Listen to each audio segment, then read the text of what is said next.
This week I'm joined once again by philosopher Wouter Kusters to discuss his book A Philosophy of Madness, the Experience of Psychotic Thinking, alongside discussions on psychosis, time and phenomenology. I'd like to say a big thank you to all my paid patrons and subscribers for making all of this work possible, and if you'd like to support Hermitix or become part of the community, please find links in the description below. Enjoy. So, Wouter Kusters, thanks very much for joining us once again on Hermitix podcast. Thank you. We briefly, last time I titled it the Philosophy of Madness, our last discussion, which is the title of your book. But last time, we're going to be discussing your book, A Philosophy of Madness, the Experience of Psychotic Thinking, which is now published with MIT. Yes. Last time, I only had a few sort of extracts to take the whole conversation from, and this time I've got the whole book.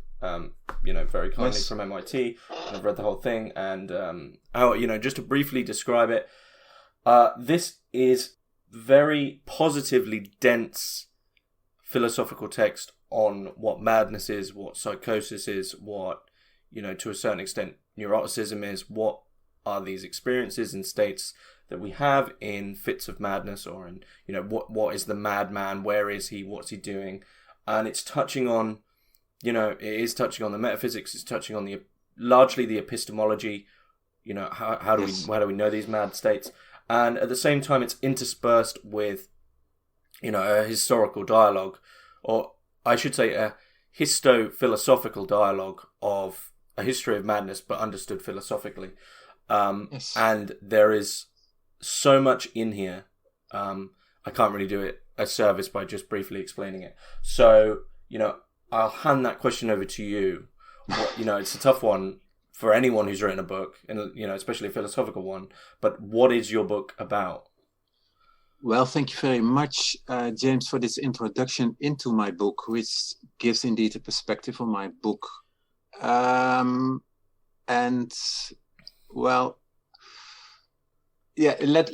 me just give the large framework and the three main theses. Initially, I started to write the book because I was psychotic once in 1987 already, and no one knew what a psychosis was like. And also psychiatrists and also psychologists in their descriptions of what it is like to be psychotic, I was never content. That didn't make sense, I think. And then I put it on paper in my first book. This is the book before this Philosophy of Madness thing. Pure Madness, it's called. It's only in Dutch. This Pure Madness book was a research into this experience of being psychotic. And my first thesis is that to examine what psychosis is, what a psychotic process is, what a psychotic transition is, the best way to examine that is to use philosophy, because psychology, psychopathology, and psychiatry all have these presuppositions about what a human being is, what human life is, and what experience would be. And in ordinary psychology, psychiatry, psychopathology, the main threat is that they know what normal life is, and the deviations, like psychotic experience, that there is a certain lack of something. So they describe psychosis, a psychotic experience, as lacking something. You do not have order, you have disorder. You are not coherent, you are incoherent. That's what they say. You are not living in reality, but you breach the reality principle, which is also the basis of psychoanalysis. You cannot distinguish between what perception is and what cognition is. So that are the things that are said in ordinary psychology. And my book starts from the negative. My book starts from, well, when you are not in reality, where are you then? What is the sphere a psychotic person is in? When you are not in our ordinary experience of time, where are you? When are you as a psychotic? So those were my basic questions in the first line. Philosophy is the best way to examine what madness entails. And then I have in the first part of my book, I have a kind of, well, a quasi-traditional way of describing the large themes like time, space, perception, and cognition. And in my book, in part 1, I describe it while the person who describes it, who analyzes it, that's me, of course. That is kind of philosophy. And the data are the psychoses. So you have philosophy about psychosis. And then I base myself on this whole tradition of phenomenological psychiatry. And there's done a lot of work, which is not very well known in psychiatry itself, but I dig this up. So and that's my first thesis. But that's only one layer of the book, because in that part I split myself, because I am discussing something in a philosophical way, and I'm discussing facts from psychosis. And those facts from psychosis, these data, are partly from others. I use all these first-person accounts from, well, there are many accounts, and also these famous accounts like from Schreber, from Artaud, etc. But I'm split, and what I'm also describing my own psychosis, which I had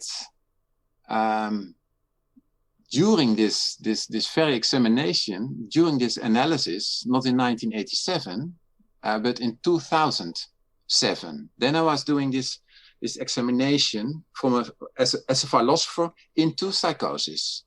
And then I come to the second thesis, or the second layer in my book, and that is that philosophy, when you take it seriously, it may well lead to psychosis. This philosophy is the best way to examine psychosis, but it also may well lead to psychosis, because when you, well, then I use all these quotes, of course, from Nietzsche. When you look to, what's it called, too long into the abyss, then the abyss is looking back into you.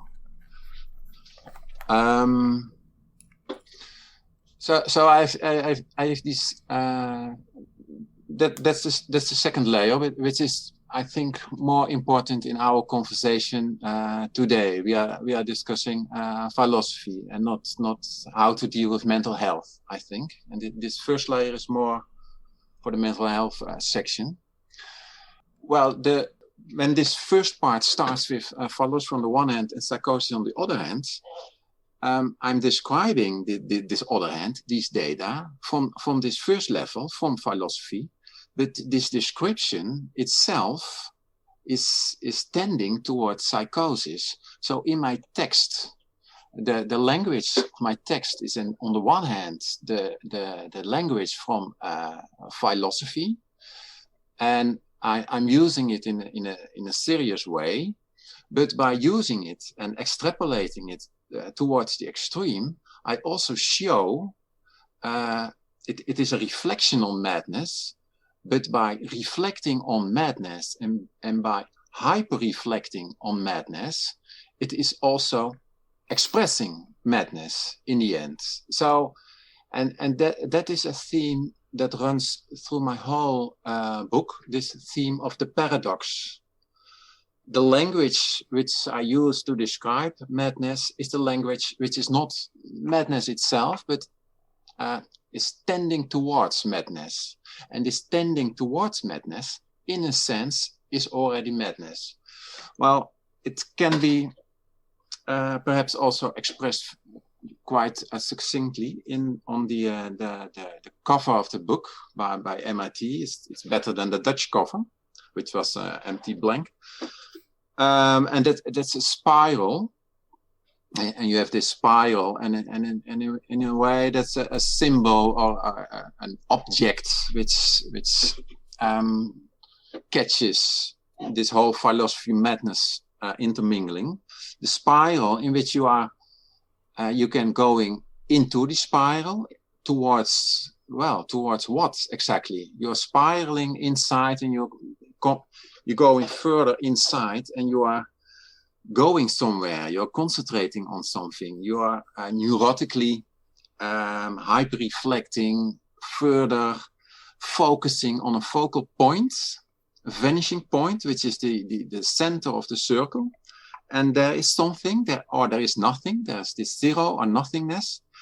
And this nothingness, that is the vanishing point where, that is where all my text is going towards. That's where it is leading.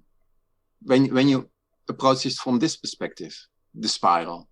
On the other hand, the spiral is also going the other way. So the directionality in the spiral is not set beforehand. The spiral is also spiraling outside, and the text is also going outside.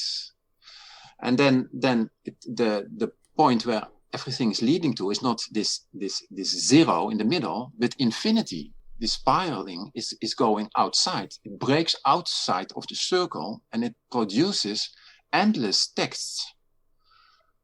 Well, now I've already said quite various things about what is going on in my book, but also what is going on in Psychosis. Those two theses, philosophy about madness. So my book presents many things which people do not know what is going on in psychosis. And then the second thesis we have, philosophy leading towards madness. That's my more favorite theme to discuss. And then this third theme, that's in a way the basis or the source of philosophy is also madness, and not psychosis in the clinical sense of the word, but madness as an intrinsic paradox. As a paradox that cannot be resolved in any way. Do you see any philosophizing as a prerequisite for madness? Do all philosophers, to a certain degree, are they dealing with something which is generally would be considered a psychosis? So do you understand it as any honest or sincere philosophy has got to ride that line where they are, touching on madness at all times?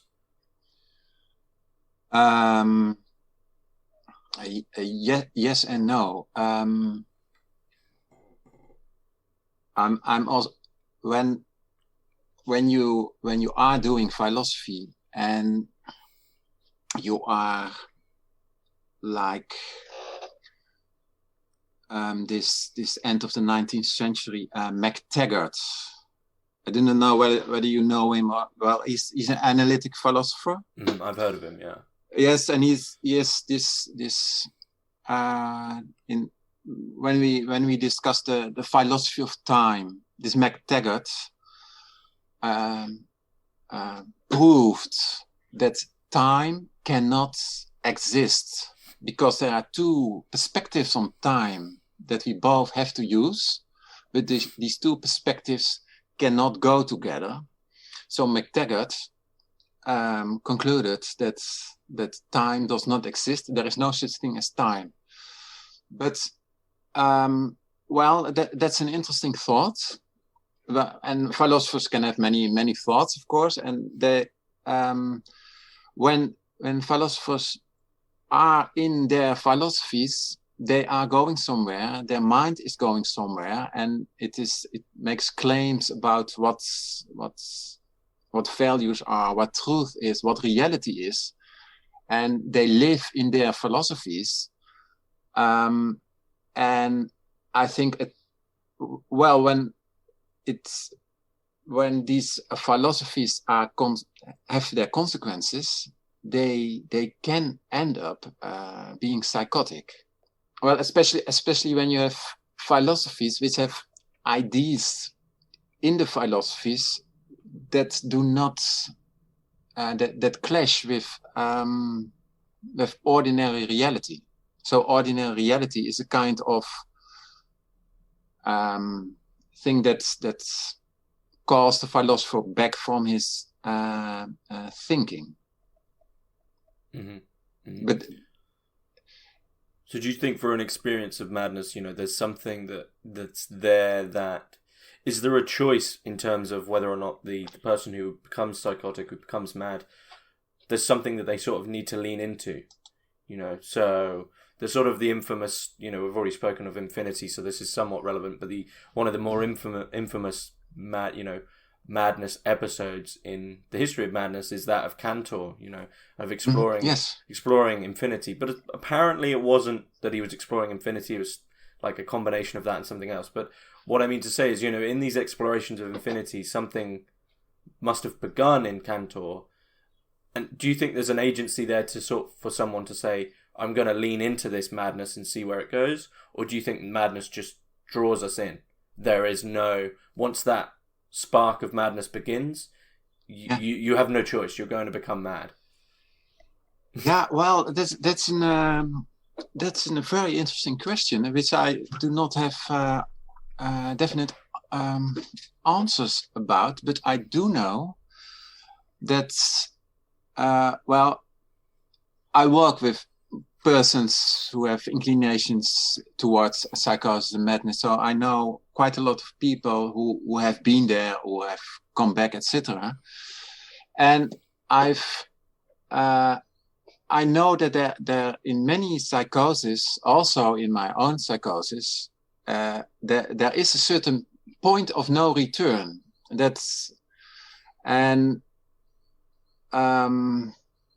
It is very difficult to explain, or I cannot explain, why is there a point of no return. I know there was someone I came in touch with who read my book, and I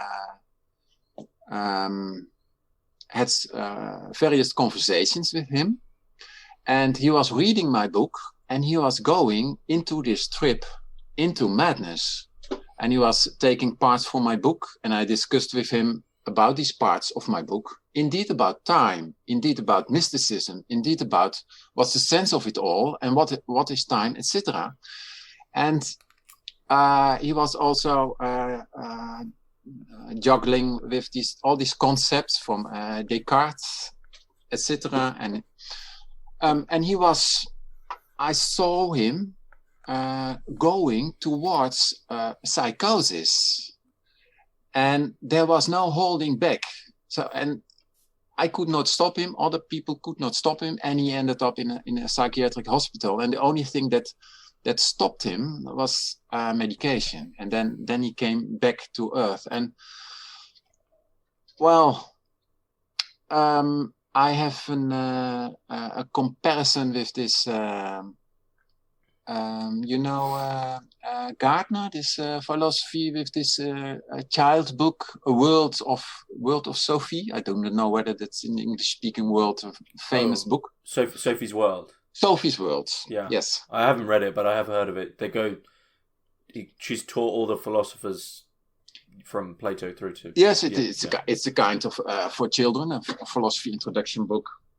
It is quite good. In the book, there are also fictional characters that come alive, and who is the writer of the book, etc. That's what I also like about the book. That's in a way also in my book, but in this book is also given a picture of philosophy. Imagine that the world is like a rabbit, and that we are all hidden in the fur of this rabbit. We are all beneath. Inside the hairs, between the hairs, and only the philosophers are interested in where does the whole, the totality or infinity, where does it come from? And they climb up the hairs of the rabbit, and they come a little outside of the rabbit.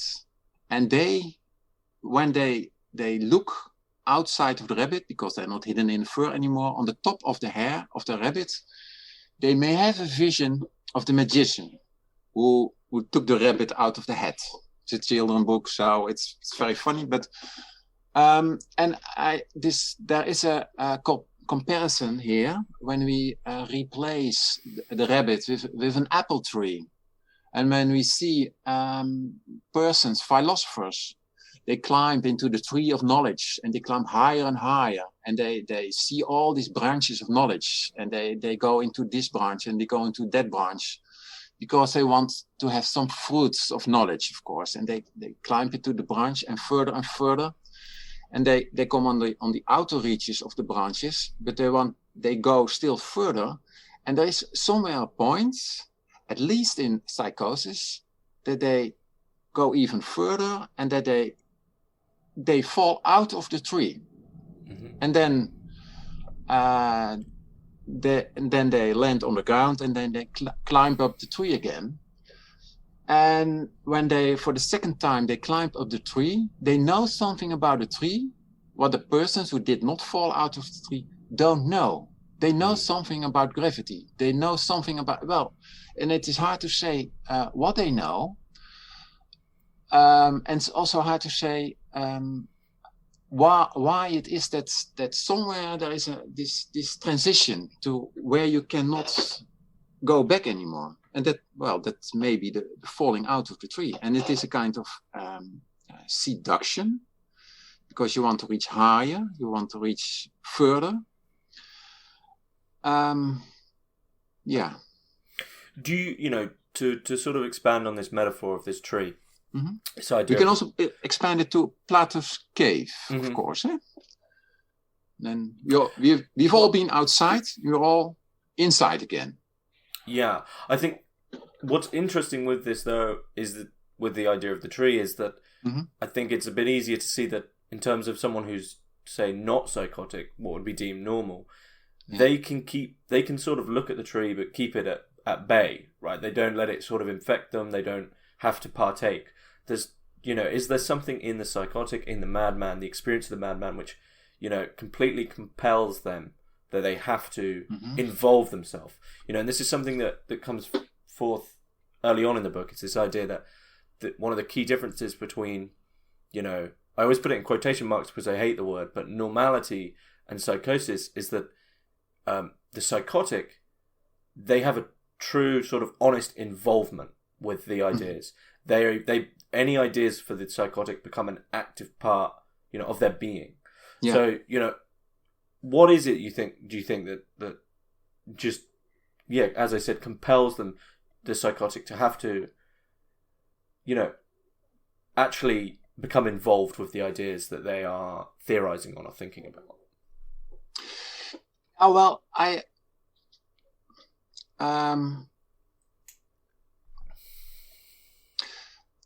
I think that is the difference between philosophy and poetry and literature.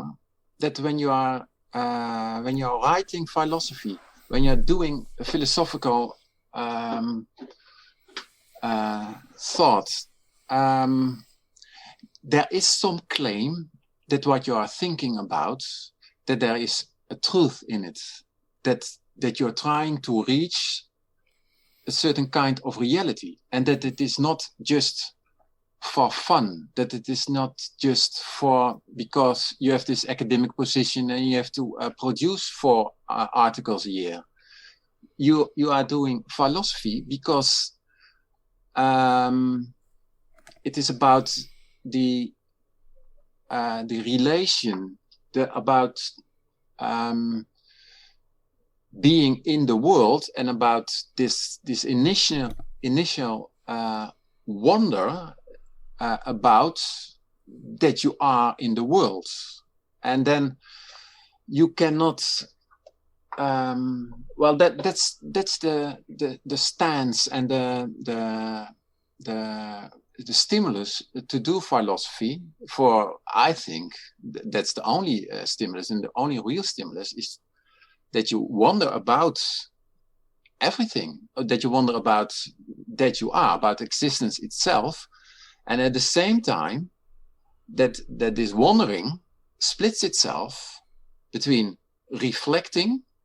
There is a kind of reflectional level of thought, and then what you wonder about. So there's a kind of, immediately after this first sense of wonder, of pure experience, there is this split, pure experience, thought in consciousness. So you have this one and this two, this split, and this which can drive you towards, well, you're wondering about how do you know that other people have a mind and you also have a mind, and well, all kinds of philosophical questions which you can go towards, but these are serious questions. And when you come into answers on these questions, and you come onto experiences around these questions and answers, these are real experiences, and you cannot just put them aside and think, well, philosophical activity is only one activity among other activities. So it is a kind of an expression of being. And well, I think the same drive to have this wonder and reflection together, and that's also one of my definitions about what the psychosis is. That wonder and reflection are both intensified in a psychosis, in madness. That there's no longer wonder, but there is perplexity. Mm. And there's no longer reflection, but there's hyper-reflection. And when these two go together, then on the one hand, when it is both becoming intense, it is becoming psychotic, and it is going out of control. Mm-hmm. So, do you think? Well, we're still at your question. I think how does it come? When does it become philosophy, and when does it become psychosis? And these are interesting questions, and we are at the same time we're still on these similarities. We do not have differences yet, I think. Mm-hmm. Mm-hmm. Well, you just said something interesting there about hyper-reflection there, which I think could pull something out, which is the idea, you know, when we go back to that idea of the normal, the difference between the normal and the psychotic. The normal person just sees something, they reflect on it. But for the psychotic, even if there isn't, they imbue another layer. And is that what you mean by hyper-reflection? They just keep going into something and whether or not there's something there. Yeah. And reflective thoughts, it follows certain paths.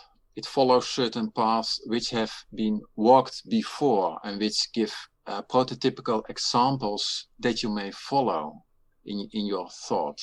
And that is reflection. And that reflection is closer to possibility of expression in language, in this discursive language, in which one follows the other, and then there's a kind of expression which is communicable. So ordinary reflection is closer to thought, ordinary thought, and to language, and which in hyper-reflection, it is the layers of experience, the wild associations are exploding. It is when you have an engine, when you have an ordinary engine, there's also a kind of burning process of fuel. And then there is movement, and that is ordinary rotary movement, which can be controlled. The speed can be controlled by in an ordinary engine. But when the fuel is too high, or when the original substances in the engine are a little bit different, there can be explosions, and these explosions of thoughts, they do not fit. They do not correspond to ordinary movement of various engines. When we talk about cars, etc., these are like explosions. It's like terrorist bombing into normal life of thoughts. The concepts are flying in all directions. And that's those explosions. Well, of course, it is the task of a philosopher to, and well, that's in a way what I try to do in my book. My book is a kind of psychosis, but over 800 pages, and so you can read one word and you can read the next word, etc. But when you meet a psychotic person who is totally out of his or her mind, and they can have this experience, these wild jungles of experience, without possibility to express themselves, and without. So I try in my book to follow these explosions and to give words on a discursive level, one after the other, of something which approaches infinity. Mm-hmm. And that's yeah. And I think that is what all philosophers do in a sense, and that's what we are supposed to do, aren't we? Create new concepts and let these concepts flourish and make these new connections, and make new connections between what concepts are and what percepts are, and what conception and perception, and how these interfere. Mm-hmm. All in order to reach some kind of reality, whatever it is. Mm-hmm. Mm-hmm. But it is a serious business. It's a serious business, I think, because poetry is nice, but when poetry is only something when we do not take it seriously, poetry that goes into the poetry books, and that is for entertainment. And philosophers are the ones who demand something from poetry that takes you away, what brings you somewhere that does not exist but could exist, or to something that is impossible to exist but still thinkable. So perhaps all philosophy is an attempt to express in controllable language and controllable thought what is in poetry. Mm-hmm. Mm-hmm. I think what would be helpful, I think at this juncture, would be to almost, I know I'm jumping forward a bit in the questions I sent you here, but would be to introduce the narrative of a mad episode from one of the ones that I find really intriguing, which is the one I mentioned to you of Crowhurst, who, for those who don't know, it was a sailing around the world race of 8 people, I think, or maybe 12. And Crowhurst got lost 3 days in, I believe, at sea, and goes mad. And we have his notebooks from this journey. Yeah. And he, I think this is telling that in the madman then is given this position of absolute constraint, absolute inhumanism, completely, on the possibly the smallest spatiality you could possibly be, which is a boat. quite literally adrift in the ocean of nothingness. Yeah. And, you know, given this hyper-reflection, which is almost mandatory because he has to, all he has as a stimulus is his own thoughts. And I think this is telling of what's happening in that, you know, whether or not he'd gone mad if this hadn't happened, we don't really know, but it's someone put in the position of absolute sort of psychotic constraint. Yeah. I also it is in my book. It is also because I like his case. It did not end very happily because Crowhurst has never been found.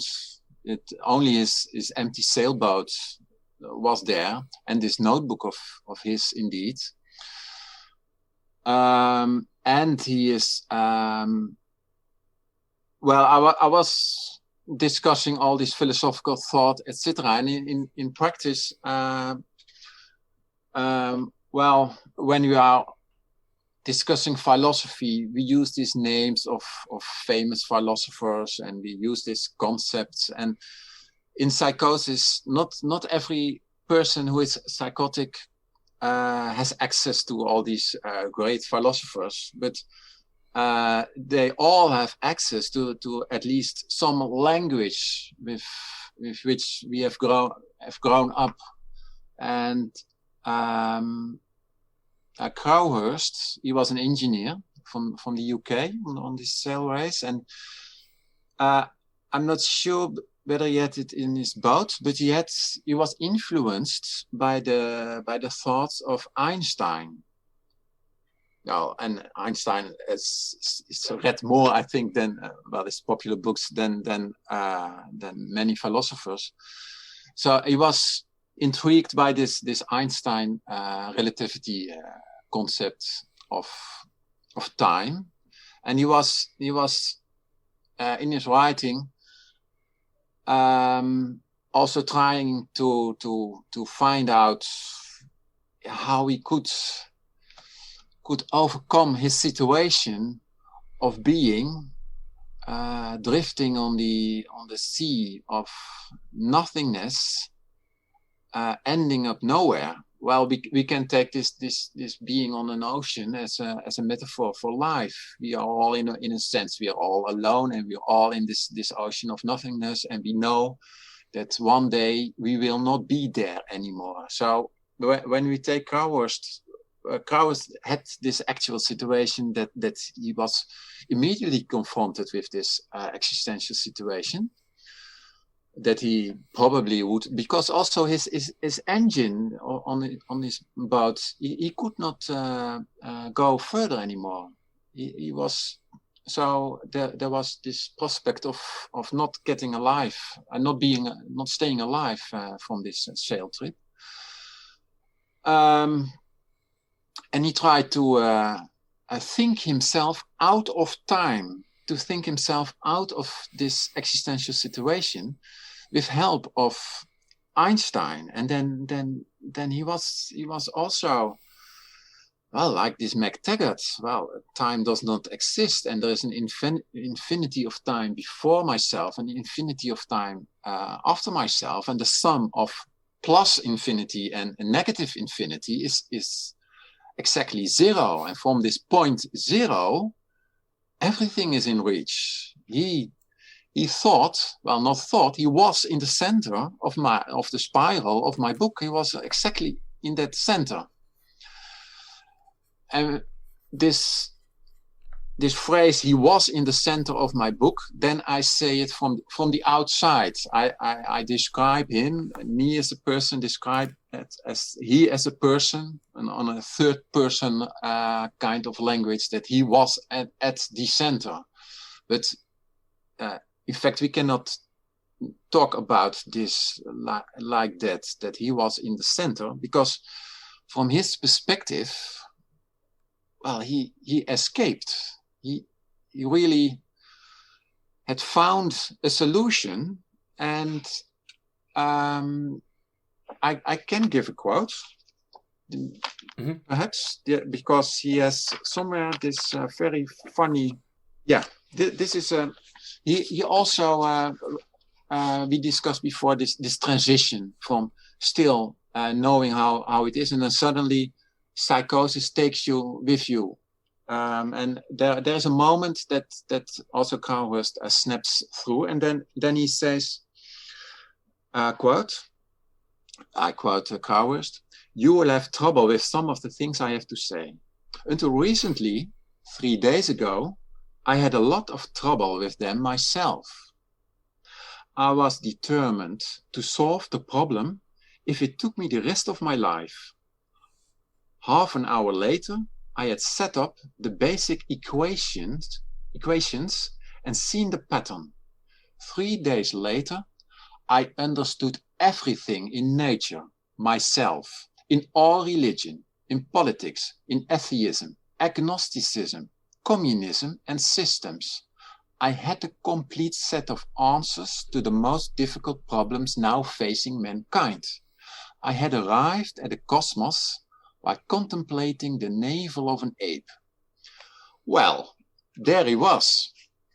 In 3 days' time, he went from examining Einstein's book, thinking about the ocean, thinking about the heavens and the sky, and examining this book, and his mind went further and further, and then he knew it all. He had the solutions to everything. And he was free. He was really free from what? I don't know, from everything, from time and space. Yeah, well, I can read more about from this Kusters. He follows. I was beginning to understand more and more of the cosmic beings. All cosmic beings had to throw themselves on the mercy of one man. So this is the moment. Well, I stop with Kusters, I think, because it is in a very interesting state. I think it is when we have this transition from the ordinary state of mind into psychosis. We go. We are in this transition, and what many people know is the state after this transition, because after this transition, people, well, we can say it in terms of the leuze about whom we discussed last session. We have this deterritorialization. We escape the earth. We escape the territories. And we have a kind of the energy for absolute deterritorialization. But of course, we do not never reach the absolutes, and then we re-territorialize, and then we come back on another level or on the same level, but we are back again, and we end up with with new dualisms around good and evil, or with a new plan about how the world is.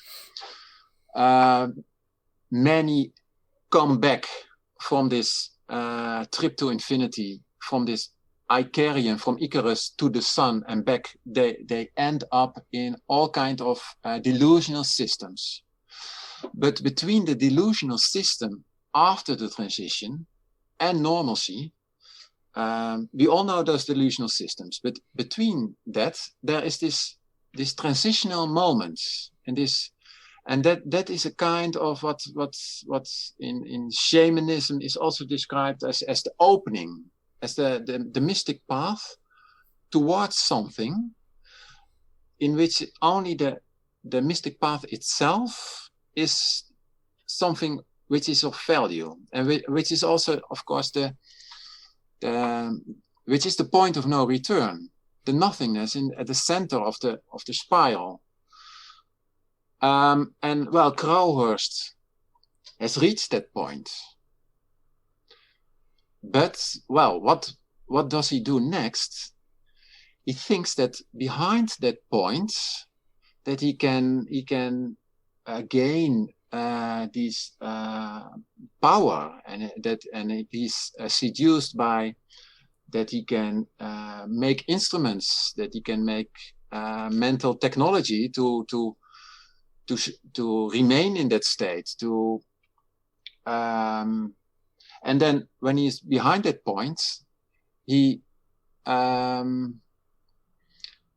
meets these cosmic beings. And another word in ordinary psychiatry is that he develops delusions. Perhaps he sees persons, perhaps he thinks them or he sees them, but then he's falling back to earth again. But where he's going towards this transitional phase, well, I think that's the most interesting phase. I mean, the idea of a transition already implies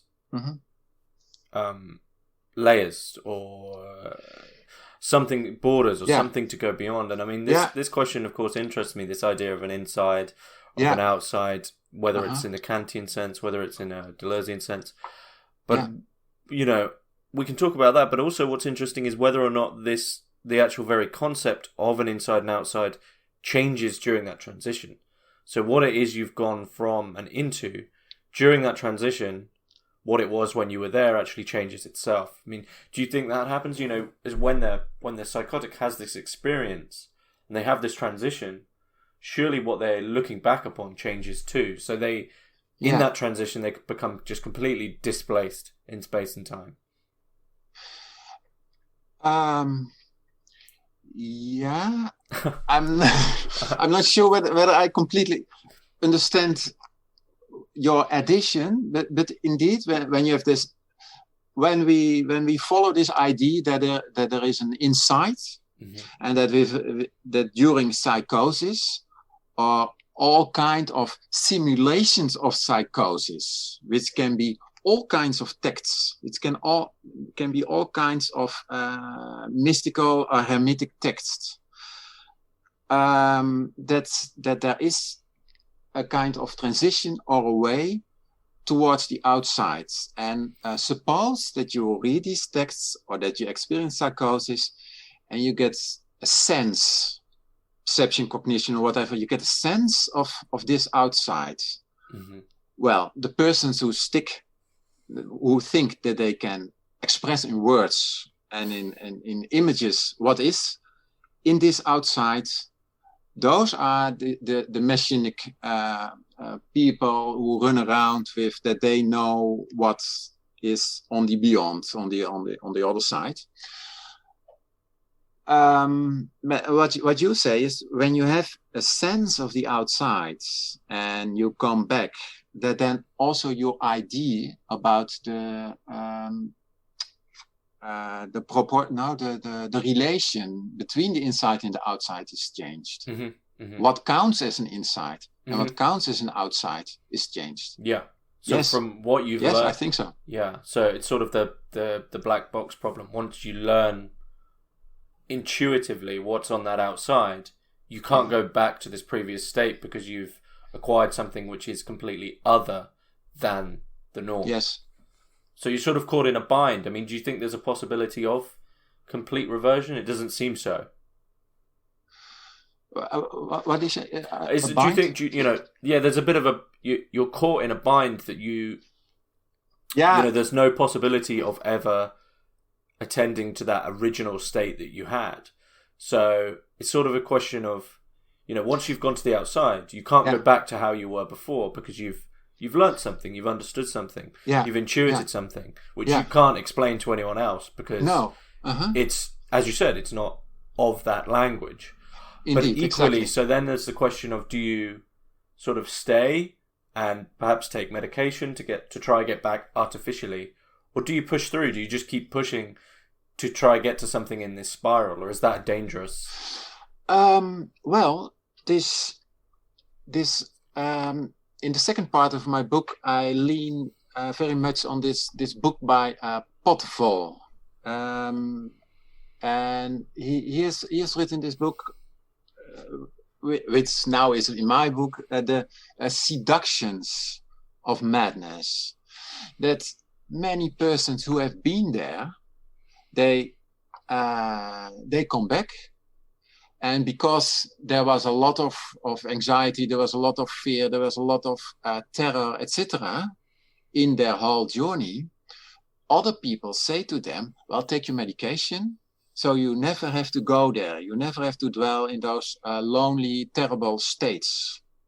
Perhaps outside. They do not use the word outside, but you do not have to go there anymore. And people take the medication because, well, they should not be psychotic. Mm-hmm. But there is, among many, many psychotic persons I know, this sense that they were going somewhere, that they have this succession of revelation after revelation and revelation and revelation, and also revelation with a capital R of any revelation, this opening of the world, this seeing the world for the first time in your life as a kind of awakening, as a kind of a real red pill which you swallow. And they have all had this sense of that they have been somewhere which was of amazingly high value, and they all want to go back there because it was madness. The things they said, they were not true. They hurt themselves and they hurt others, etc. But there was a sense that it was realer than real, and that's also in the first chapter of my book. This strange feeling afterwards, after the psychosis, that you have been somewhere that was not real at all, hypo-real, I call it. It is not. It's like a dream. It is not real. It is not in connection with ordinary reality, with other persons in the ordinary functioning, etc. So it is subreal. It is hypo-real, but in a sense, it is also hyper-real. Also connected to this hyper-reflection. It is more real than anything else. So, indeed, people long to go back there. Well, and they have to be indoctrinated by psychiatry. Well, that's very bad. That's not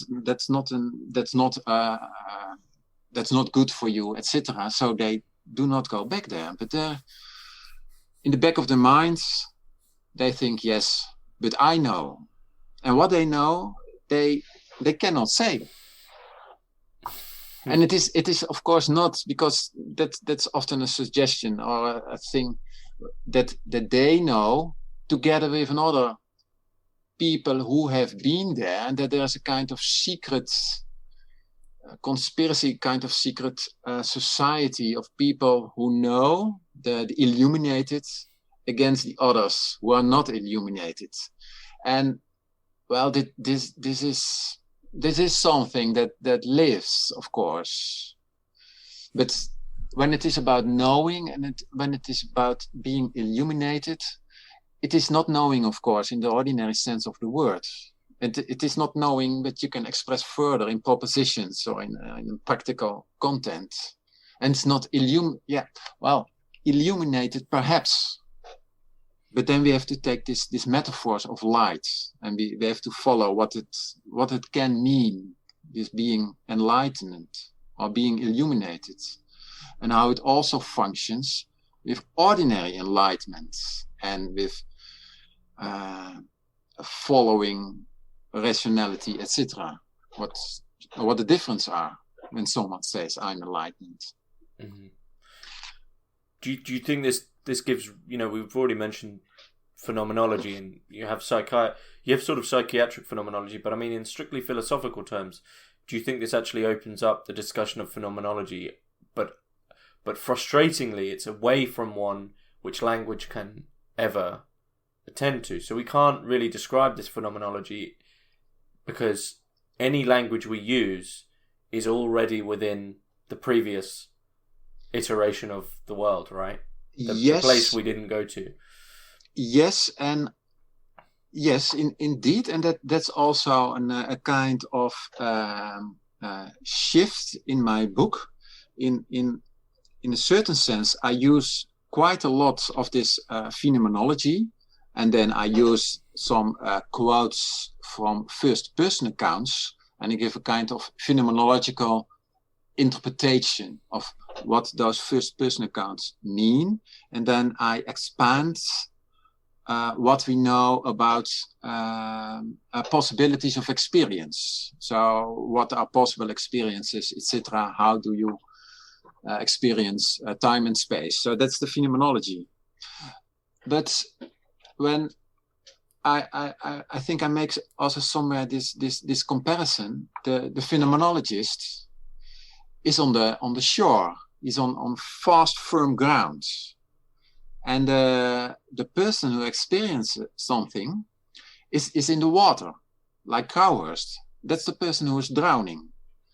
And this slowly drowning, or this falling out of the apple tree, the phenomenologist, well, in spite of that he or she uses all this first-person experience tales, these expressions of first-person experience, the phenomenologist remains outside that experience of the psychosis itself. So that remains stuck into this phenomenological language. And when you want to understand what psychosis is, phenomenology is not enough. It is a kind of translation of something that is deeply untranslatable, which is something that is not fit for language.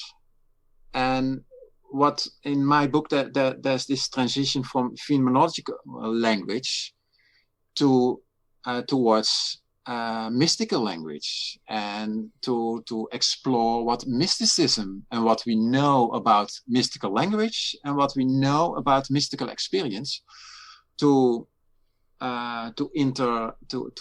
bring that into contact with what we know or how we experience psychosis. And then my book gets more momentum from this first part to this second and third part of these tracks together, the mystical path and the psychotic path. What are the differences and what are the similarities? Mm-hmm. And this idea of language, this idea of going somewhere and then not being able to translate it. This for me brings that really interesting question of a multitude of psychotic experiences have intense relations with numerology and number. And do you think this is what this is? Is this ability, or this this sort of teleology where you have to form a new language, otherwise we can't get anywhere? And it seems that there's something in numbers and and numerals, which, I mean, I always, he's one of my favorites, but Kant even talks about this as one of the synthetic a priori, that numbers are this thing which almost transcend, and not even transcendental, but they transcend that phenomena and noumena divide by being the thing which definitely works in real experience and in representation. And it seems that the psychotics take this on as the language of the cosmos, the language of the mystical. Certainly. Yeah. I fully agree, because it is with these numbers with yes, indeed, what you say, or what Kant says about when you are in this psychotic or mystical states, and you have thoughts, and you have reality, you have concepts, and you have percepts. Everything is in a kind of flux.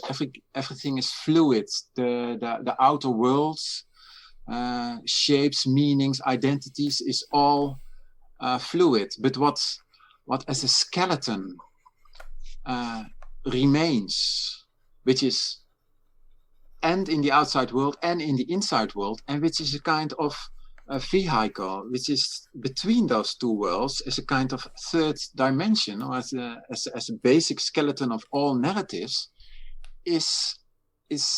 are numbers. So 1, 2, 3, etc. And it's in your mind, and it's in the outside world. And there are indeed simple proofs that numbers play a very important role in psychosis, because in in all these psychotic systems, numbers play their roles. The people are so-called confused about what numbers mean. So they take the number of a house or of the postal or their zip code as meaning something else. So the numbers which are in the world and in their minds, and altogether, those numbers, when you are psychotic, you see that inside the numbers, there are other possibilities than only this world. And then you see the various numbers in other constellations, and then you get to these other worlds. Well, and the structure of my whole book, because I was fascinated by the number 4. I know many people have been fascinated by the number 23. Number 23 is also this famous, well, not so famous, this movie, which is also as its title, Number 23.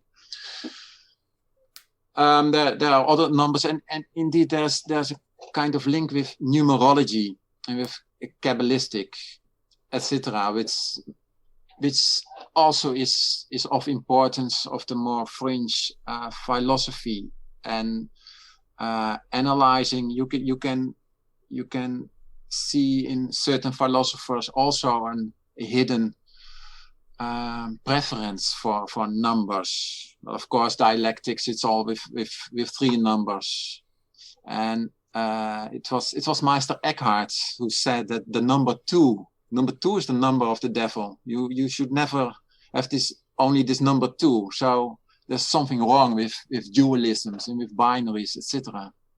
So numbers have so many associations, and when you go into this psychosis, these numbers, they are super real. So you navigate in these numbers, and well, the number 4, I discuss the value of the number 4 in my book, but it is also the groundwork of my whole book. It has 4 parts.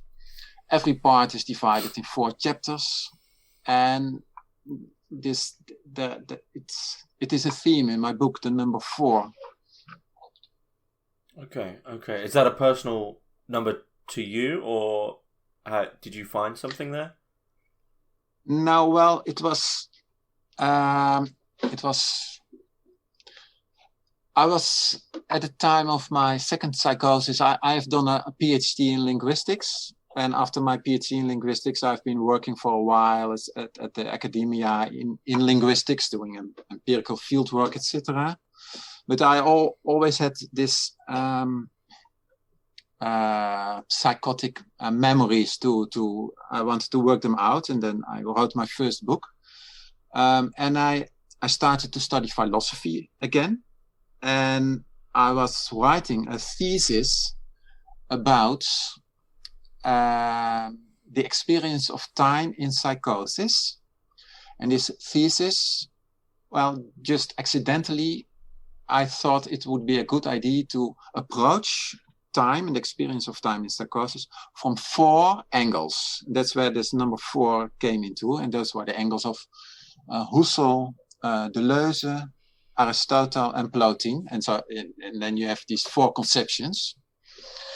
So I had this in my master thesis about psychosis in time, this number 4, and I coupled these 4 to earth, water, air, and fire.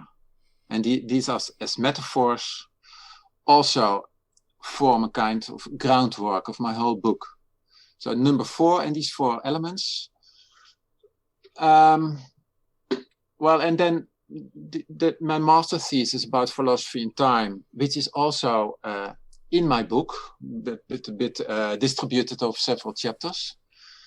After having written this thesis about what time is in psychosis, etc., in these 4 metaphors, then I became psychotic, and then I came into the isolation cell, etc., with this psychosis, and then I suddenly knew that everything I had written, and that's perhaps a link with Nick Land, whom we discussed before.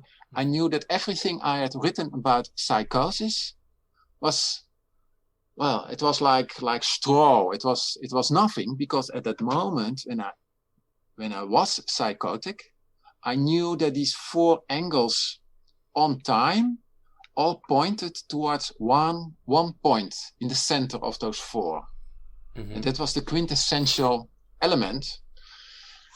And I thought, when I was on this top of psychosis, and when I was outside, I thought, when I go inside, when I'm inside again, I'm going to write it all down, what it is like. Did you ever discern what that final point was? You know, what was the teleology of your psychotic experience?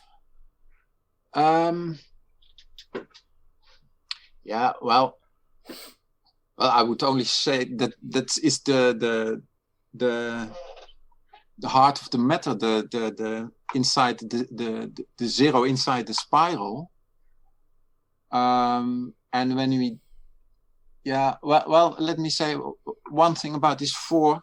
Perhaps I turned 40 at that time, and then I got also this thinking that 4 and 40 and people with less experience and with more experience, that 4 is a kind of division line between people who know from the secret conspiracy, from the secret society, and people who do not know. So it run off into delusional thoughts. And this quintessential element, I've called it also a crystal. And then this element of crystal.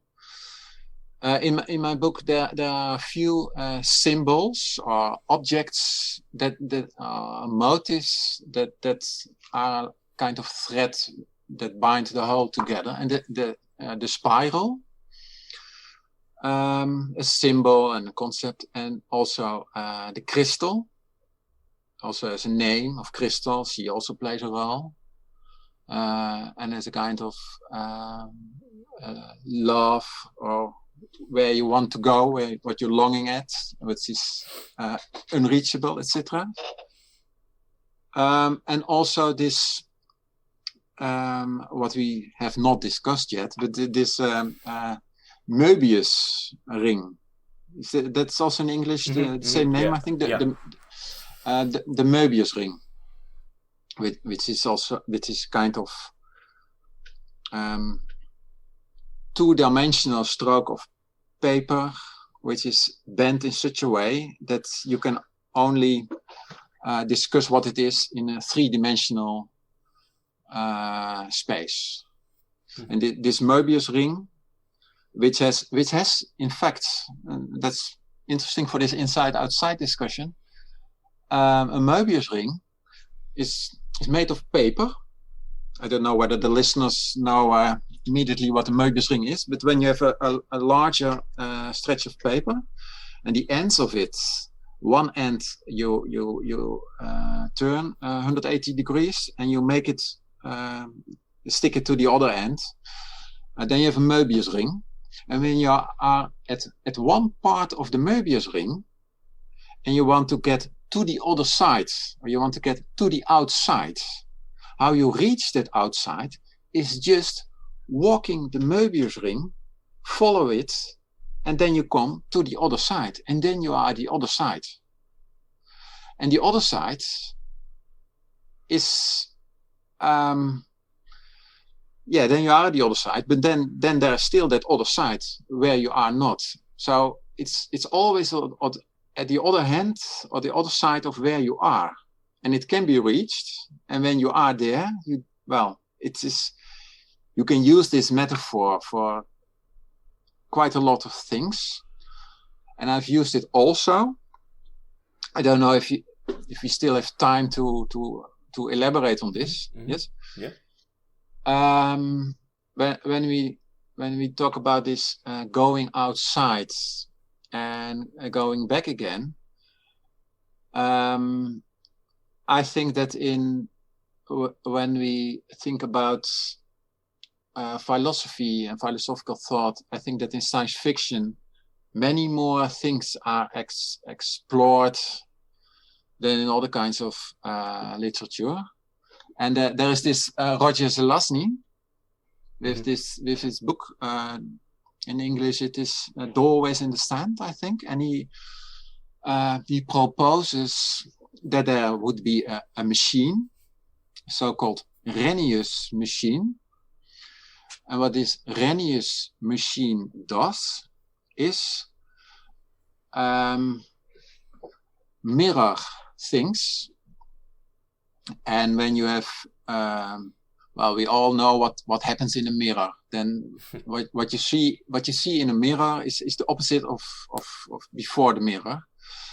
And there is behind the mirror, there is a mirror world in which everything is opposite. When you are normally right-handed in the mirror world, you are left-handed. And in fact, at the other side of the mirror, one dimension has been turned around. It is the other way. And everything in the mirror world is going the other way. And what happens in the Rennius machine is that you go into the Rennius machine, you come out of the Rennius machine, and you are in this mirror world.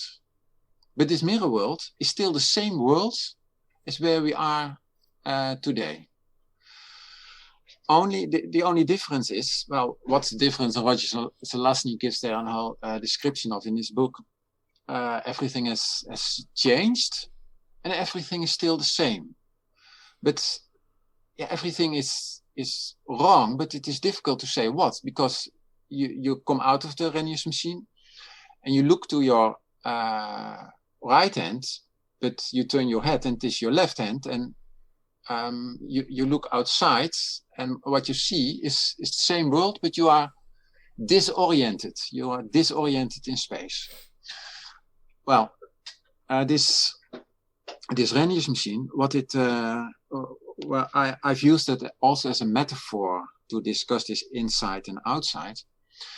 When we are in a two-dimensional world on paper, we can suppose this is this book, this Flatland, it's called, I think, Flatlanders. And in that world of flatlands, when you have a graph, a letter, for instance, the D, when you turn the D around, you have a P. You can make from a D a P, and from a B, from book, you can turn that into a Q. Yes, so B and Q and P and D are translatable into each other. They are turnable, reversible in the Flatlanders world.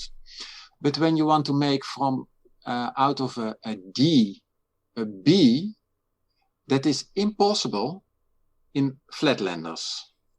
The only thing to do that is to assume that there is an extra dimension, that there's not only two dimensions of flatland, but that you can take this D from the paper and you can turn it around in three-dimensional space and then put it back onto the paper. And then you have turned it around. Another way to see this D as a B is to look at this D not from the front side of this paper, but from the back side, where you can only come when the architecture of the Flatlanders world is like a Möbius ring. Well, when we transpose this metaphor to the Rennius machine, in the Rennius machine, a left-hand glove, you throw a left-hand glove into the Rennius machine, and it comes out of the Rennius machine, and it is a right-hand glove. And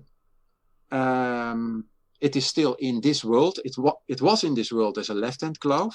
It comes back in this world as a right-hand glove.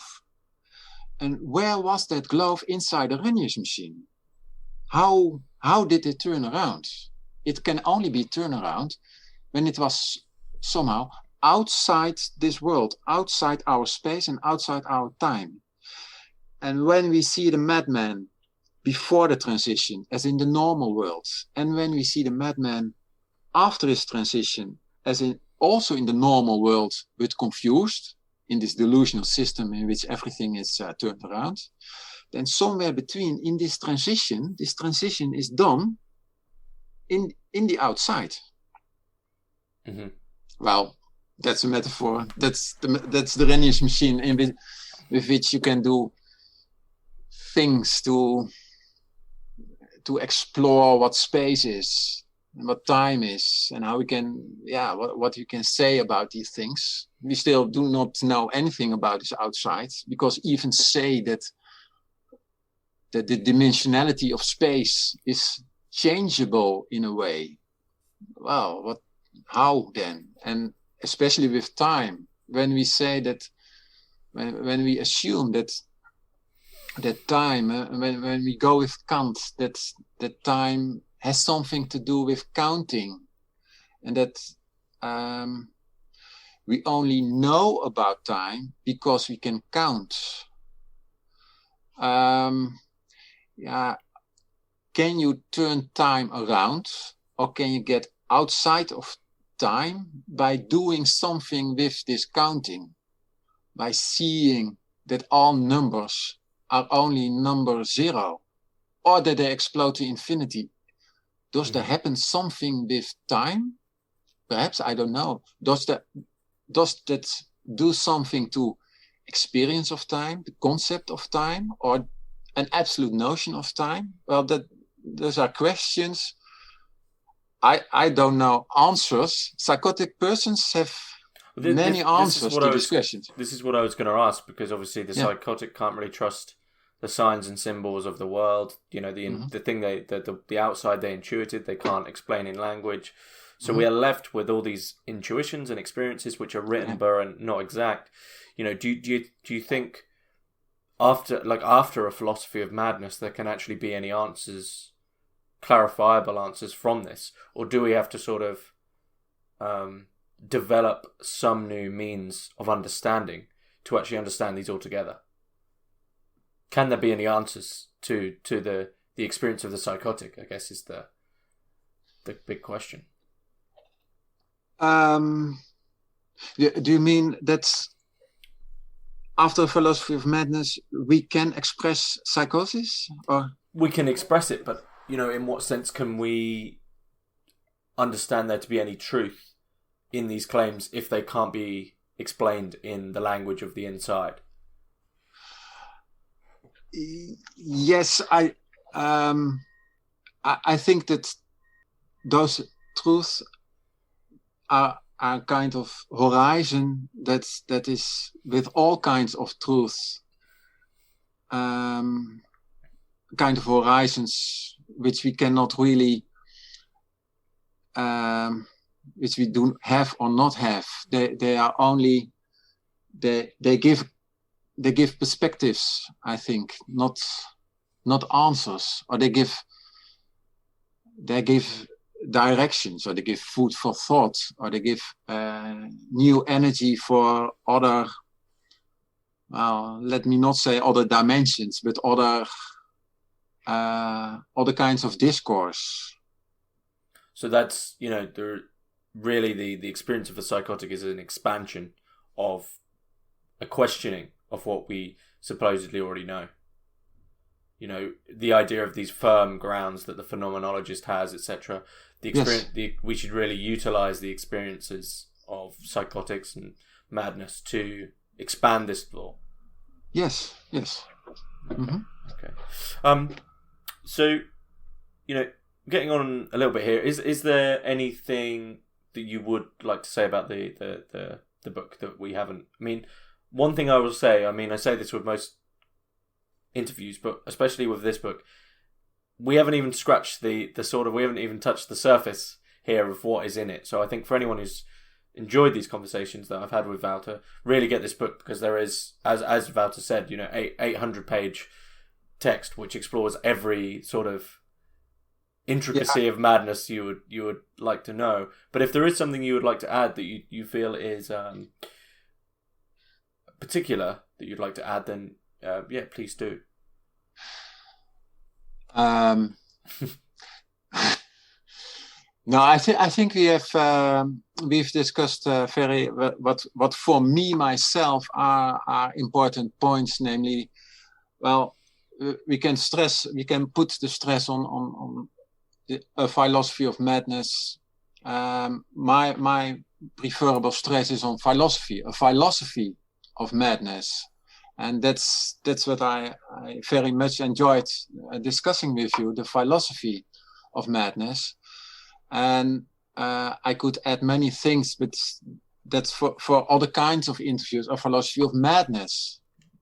Yeah, exploring more of this actual, real life, psychotic persons, etc. But with a philosophy of madness, I think we have discussed as far as it is possible to discuss the paradoxes of language and especially of time. Yeah, we can go on about time. I don't know. Because is there something you want to add about time? No, it's in my book, and we've discussed it. It's okay. Yeah. Okay. Whereabouts can we purchase the book? Purchase the book? Yeah. Whereabouts? Yes, it is on all digital bookstores like Amazon, etc. Mm-hmm. It is published by MIT Press, and in some bookshops that are still open in these lockdown times, it is also purchasable. Mm-hmm. Yes. Is there? Are you working on any? Distributed worldwide? So okay. Yeah. I'll make sure to put links in the description. Is there anything you're working on now, or are you sort of taking a break? Yeah, I'm working on a kind of a new book in which I use this metaphor of crystal, mm-hmm. Which I also use for time, and in which I try to work out on a more planetary global level what it means to live in our times, and which is about the expected future of possible all kinds of apocalypses or catastrophes, but catastrophes which may happen or not happen slowly or fastly, and about the way we our attitudes in time also towards the future. Well, it is in my new book that has not 4 parts.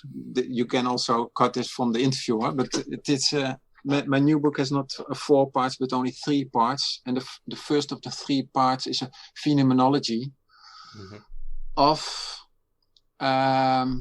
what happens to persons when they know not only that they will die one moment in the future, but when they know that there is there is a chance that all of humanity will die, that all these ecological catastrophes, that it is possible that climate change will go on, and that all these catastrophes are coming.